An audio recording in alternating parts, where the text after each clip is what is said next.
It is, as you are no doubt aware, gentlemen, that such marks are indeed the devil's marks, and are given only to those who sign their name in the devil's book. What is happening? What is happening? Here's the drama. So you're probably wondering, how did I get here? Well, for you to fully understand, we technically have to rewind back over 300 years ago, but I wasn't alive then. So let's start with 3 days and go from there, shall we?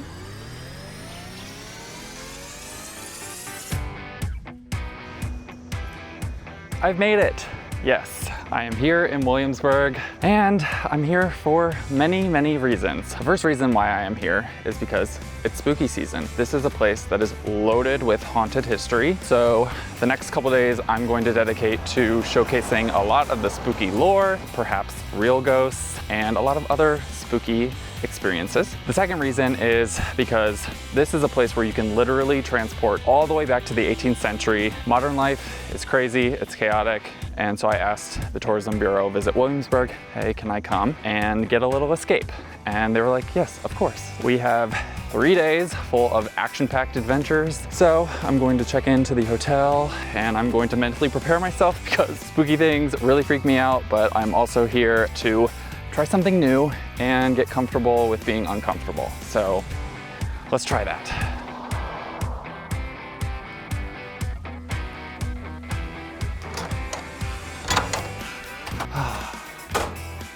Home sweet home. No time to chill though. We've got places to go and things to do, people. Before I unpack though, it's a little tradition that I always have at every hotel room I go. I must jump on the bed.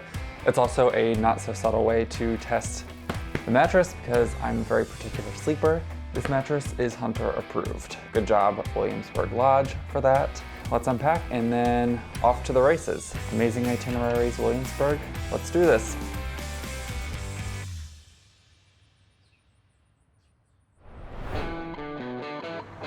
We have arrived at our first stop, which is Wallace's Trading Post. This place is a wonderland of treasures, which is perfect because I have to pick up some props. I have 4 rules for this itinerary that I have to follow.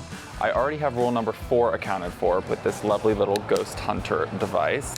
Something spooky is rule number 4, but we still have 3 more rules, so let's go inside and I'll tell you about it.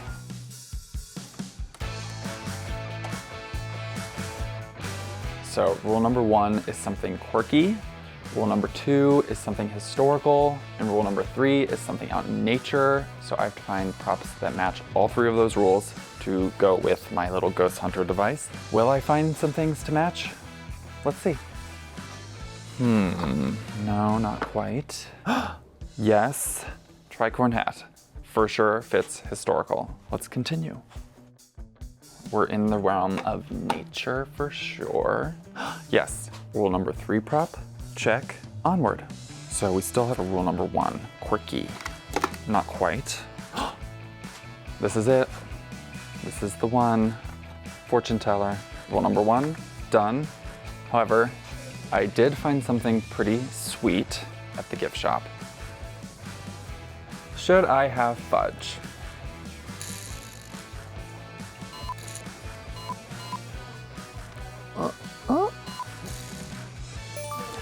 Yes, first try. What are the top 2 options I should get? Williamsburg Delight is our number 1 seller, and then our second is the chocolate peanut butter. Tastes just like a Reese's cup. It's real good. You had me at Reese's cup. I will take both of your suggestions. Thank you. Thank you so much. Welcome. Successful shopping haul, and I got the fuel I need to continue day 1. So onward.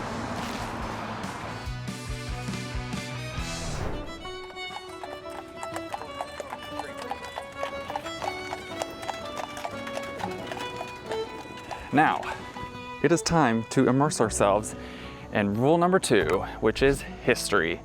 Colonial Williamsburg is actually the world's largest living history museum. Because there is a lot of history, there's also a lot of unhinged fun facts to tell you. So let's get started. First up is the Peyton Randolph House right behind me. It is supposedly one of the most haunted houses in all of America. There are a lot of spirits inside this house. Supposedly, you can take a tour and you will hear phantom footsteps, disembodied voices, which I don't even want to know what that means. And if you're really lucky, you can get fingers on your shoulders that may or may not push you. So isn't that wonderful? And now we're at Bruton Parish Church. Church was a very big deal in colonial times. You had to go twice a day. If you didn't, you would lose a day's worth of food as a first offense. Second offense, you would be whipped. And third offense, you would have to row in the ship's galleys in the colony for 6 months. Yeah, I would not survive even a day, honestly. And now we're at the pillory, a public humiliation tool used for people who committed crimes such as treason, coin clipping, and witchcraft, which leads me to my next stop, the Capitol, the most iconic courthouse in all of Williamsburg. And many of these courthouses actually held witch trials. Yes, and spoiler alert, we are about to witness one in there later, so stay tuned. Okay, now that we've uncovered some unhinged history and checked off rule number 2, it is time for us to dive even deeper into the region's spooky side. For that, we're heading to Yorktown to visit what may be America's most haunted coffee shop, Mobjack Bay Coffee Roasters.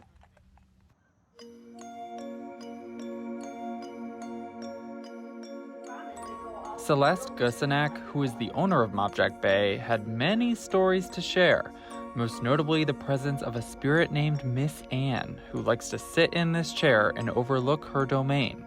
She is reportedly very particular about the arrangement of the decor, and she'll move things if they're not to her liking. Celeste said most of the ghosts here are friendly with harmless behavior, like cigar smoke wafting through the second floor, and Revolutionary War soldiers chilling outside at the picnic tables. But her other business, Little York Confectionery, is a different story. In the basement is a ghost named Patrick, and he is not the nicest. We're coming down just to celebrate the story. That happens when I come down here, I feel pressure in my head. So being down in that basement was mildly terrifying. I am scared. Why? Well, before we went down, Celeste mentioned that Patrick will say mean things and push you if he doesn't like you. That is not something I wanted to stick around for, so we went right back up and took a look at the stairs, where apparently a ghost dog runs up and down on occasion, which is kind of cute, I can't lie, but still a little unsettling. Okay, I need to get out of here. What's next? Oh no. The time has come. Something spooky. We have this little ghost hunting device. Also, we have a little bag of salt. If there's anything I've learned from the show Supernatural, salt repels and protects you from ghosts. We're at the Dudley Diggs house, which is one of many spots we're gonna head up on a ghost tour very soon. Dudley Diggs house ghosts, please do not mess with me. You see? We all see. Second stop, the Nelson house. And we're here at Swan Tavern. We are not taking any chances. Okay, we're good. Night has fallen, and I'm here with one of the paranormal experts who also runs Yorktown Ghost Walks, Jeffrey. We're starting at a very important place, York Hall. One of our stories, it comes from one of the archaeologists that used to work here. One night she's down there working and she hears someone come running in through these front doors. So she comes upstairs, no one's there. She gets on the elevator. As soon as that elevator hits the basement floor, the power cuts out. And she hears what sounds like somebody wearing heavy men's work boots. Power comes on, doors open, there's no one there. So that makes me want to slowly back away. However, we heard that there's a ghost in this house, Swan Tavern. There is. One of the best pictures I've ever seen came from this house. You look at it and you immediately see this woman standing in this window. And it gave me chills when I saw this picture for the first time. We don't know who she is or why she's there. Kind of piques interest in the tavern here. While the woman in the window is very creepy, that's not the reason I used my salt force field earlier. Sure enough, next came the story I had heard all about. the man in the velvet cape. There's a lady walking her dog. She sees this guy go around the corner of the stables, dressed in colonial attire, wearing this long velvet cape, as she described it. This journal turned up from a man named Thomas Buckner. He was here during the Civil War, and he too saw this same figure. What was crazy is when they uncovered the foundation of the stables, they found a shallow, hastily dug grave. So they believed that this guy was murdered. And now that we're all warmed up with these not at all terrifying tales, naturally I had to get into some ghost science with my very official prop. Now that looks like a K2 meter there. I don't know what that means. Electromagnetic fields, that's what EMF stands for. So if you were to put that up to your refrigerator, it should spike at about a 3. If the EMF levels are too high where they're experiencing the activity, it could actually affect the people. We're gonna put it to good use. The first potentially tears-inducing stop? That's the old medical shop, which was rebuilt after a fire in 1814. Fast forward to 1981, and a woman from the National Park Service moves in to live close to her job. That's where she meets a ghost named Robert. So one evening, she's sitting in front of this little vanity mirror, and this man steps in the room behind her wearing this vest with these long white sleeves. Spins around, and the guy's gone. Looks back in the mirror, no trace of him. She brings in a medium, and the medium tells her that she's dealing with the spirit of a man named Robert Queasley Baker, this guy that owned this tavern that stood here long before your house was built. So how close does one get to use this device properly? We'll say, if there's anyone here, can you come and touch this? So you invite it over. We invite it over, yep. Wow. Do you say anything like, ooh, ooh, Robert?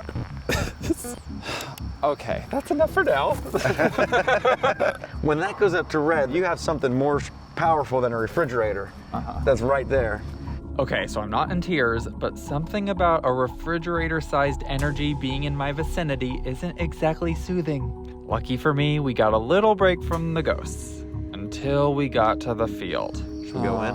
Okay.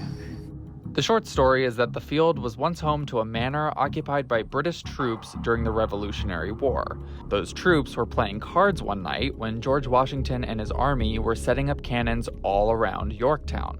George lit the first fuse, and that cannon decapitated one of the British soldiers. Few, if any, survived, and their ghosts are said to lurk over the landscape. There was this lady that was on one of the tours, and she said, you won't believe it, but her little son was in his booster seat in the car, and she said he looked out towards this field and started freaking out, going on about this headless man that he saw walking around the field.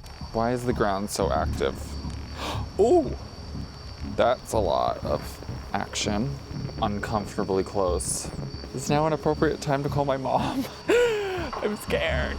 The spooky scale continued to go up and up as we made our approach to the Nelson House, known as Yorktown's most iconic haunted spot. According to legend, a British soldier had ran into a secret garret under the staircase to take cover, and a cannonball had come through the staircase and killed him. To this day, that door opens on its own, and it's believed that it's that British soldier. There's also another ghost that's associated with this house as a Confederate soldier that's seen in the attic. It was used as a hospital during the Civil War. The hardwood floors in the attic are still stained with blood from all the people that died there. Well, it appears the salt force field has worked its magic so far because I didn't sense any presences at the Nelson House. But we still have one more test, the Dudley Diggs house. Dudley Diggs, he lived here with his wife Martha, who passed away during childbirth. In 1967, they bring a historical contractor in to bring it back to its colonial appearance. And they hear this blood-curdling scream, and they come around into this bedroom, and there's this woman lying there, letting out this horrible scream 2 feet above the bed. This would be the ghost of Martha Diggs. If seeing is believing, it may be hard to believe some of the ghost stories that are told far and wide in Yorktown and beyond. But one thing is for sure, this place sure does set the scene for spooky season. And I, for one, will not be doing anything to upset whatever may be in the air, because, well, I have 2 more days to spend in this region before I head back home. So I don't know about you, but I plan to stay on the ghost's good side. Okay, Jeff, thank you so much for the tour. This has been very fun. So I'm gonna run this way. The ghost is over there. Bye!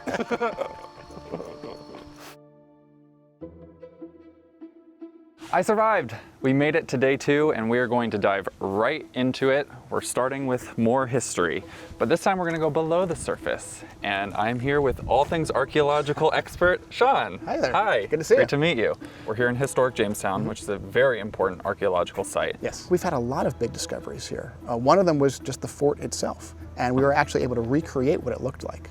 But one of the coolest things in the last, say, 10 years or so was we found the spot where the first representative government met here in English North America. And so that's right behind us in the church. They met there in 1619, and it was just the first seed of American democracy. Wow. Yeah.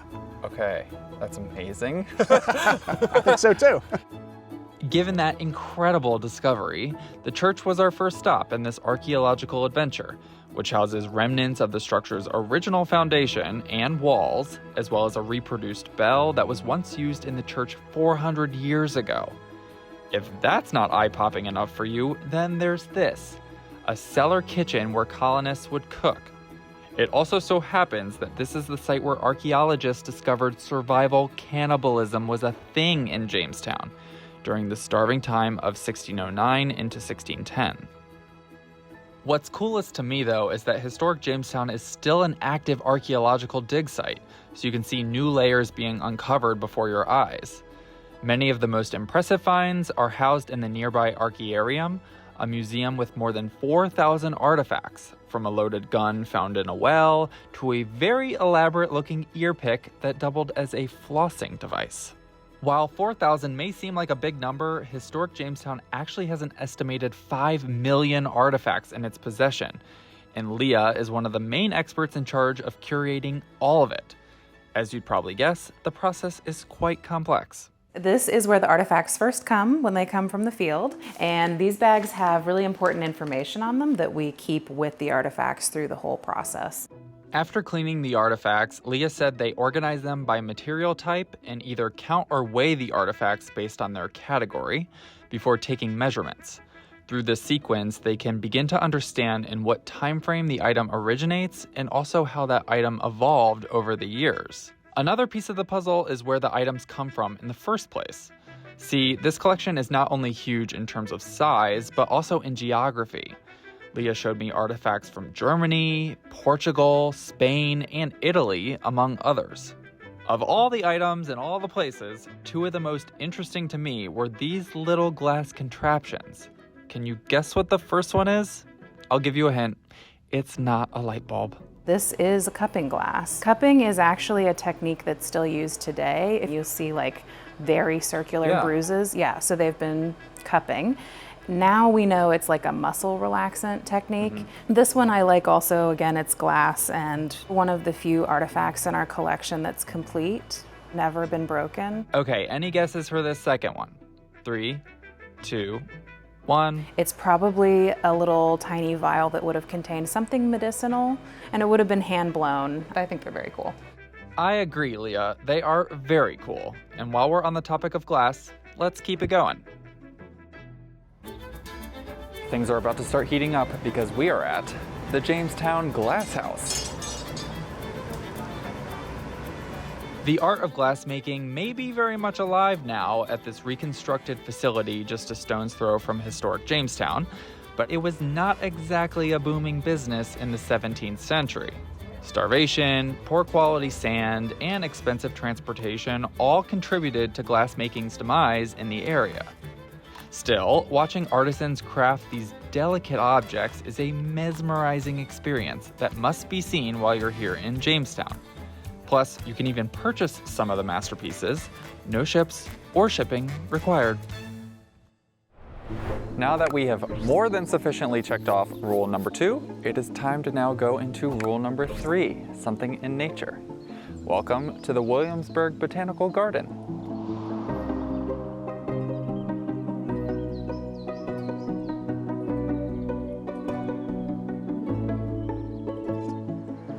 So I don't know if you guys know this, but Williamsburg is actually known as the land of gardens, unofficially, because there are so many gardens everywhere you go. However, most of them are very manicured and very maintained. Here at Williamsburg Botanical Gardens, it's very different. They basically let nature do its own thing, which is really cool because you'll find these pathways that are completely untamed, immersing you in nature. As you roam the 2-acre oasis, you'll notice most of the plants attract pollinators and wildlife, which is part of an effort to support environmental conservation and sustainability. In the spirit of being run by a nonprofit, the garden is free and open daily from 7 a.m. to sunset, so you can enjoy the ever-evolving beauty with the seasons. Okay, so final activity before we go. We just checked off rule number 3. So it is time to leave this little guy here at the most fitting of places, the butterfly bench. If you find this by chance, let me know in the comments because I want to know who takes this little guy home. Bye, buddy.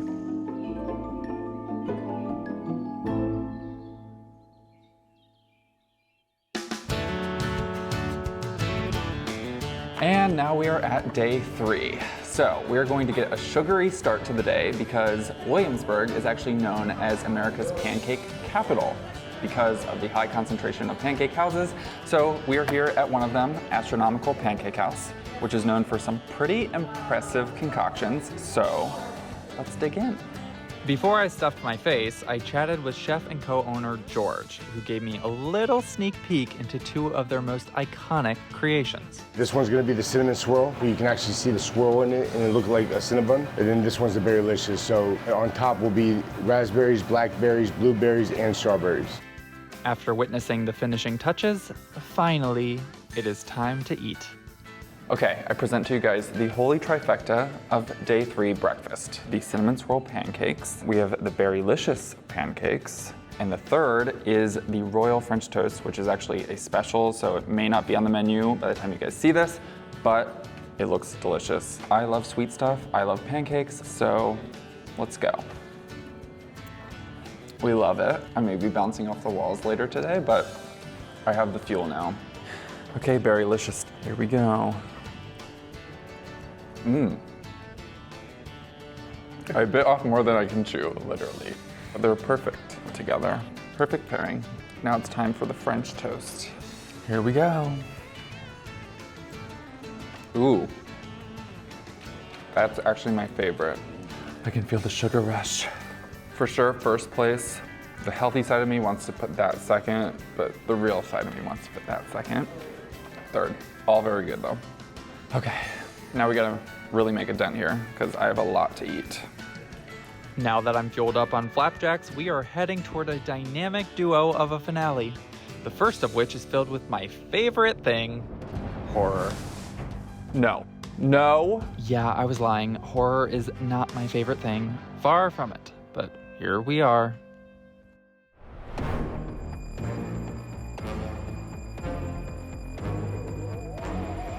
All right, so in this itinerary so far, we've covered a lot of spooky stuff.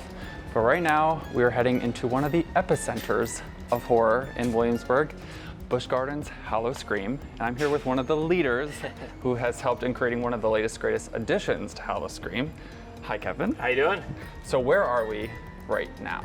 So we are in Bloodshot, which is a fantastic haunted maze that features demons and vampires and some other crazy surprises. You're really just transported into a whole nother world in this maze. We have 5 of these haunted mazes throughout the park. This is one of our newest ones, but it's been a tremendous hit so far. Kevin also mentioned there is yet another new haunted house this year called Werewolves: The Wolf's Revenge, as well as 2 new shows, one of which is interactive. And speaking of interactive, I unfortunately have one more thing I have to do before I get to see the light of day again. You know what they say, the only way to do it justice is by experiencing it yourself. I'm already hating this. Oh, hello, sir, you're not at all creepy. Oh, a pool person, don't mind me. Okay, anyone in the bathrooms? Oh. Oh, I don't want to go further. Oh.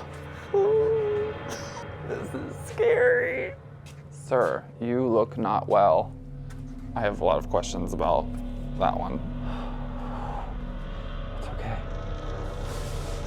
No. No. Okay, get it together. Shh. We're doing great. Oh, daylight. Daylight. Yeah, come to Busch Gardens Howl-O-Scream. You'll have a great time.